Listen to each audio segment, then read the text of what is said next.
Mobile యూజర్లకు telecom సంస్థలు big shock ఇవ్వబోతున్నాయి.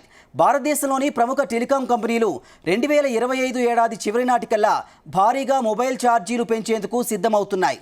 Reliance, Airtel, Vodafone, idea వంటి ప్రముఖ టెలికాం సంస్థలు ప్రతి రీఛార్జ్పై 10 నుంచి 12% పెంచే ఆలోచనలో ఉన్నట్లు మార్కెట్ నిపుణులు చెబుతున్నారు.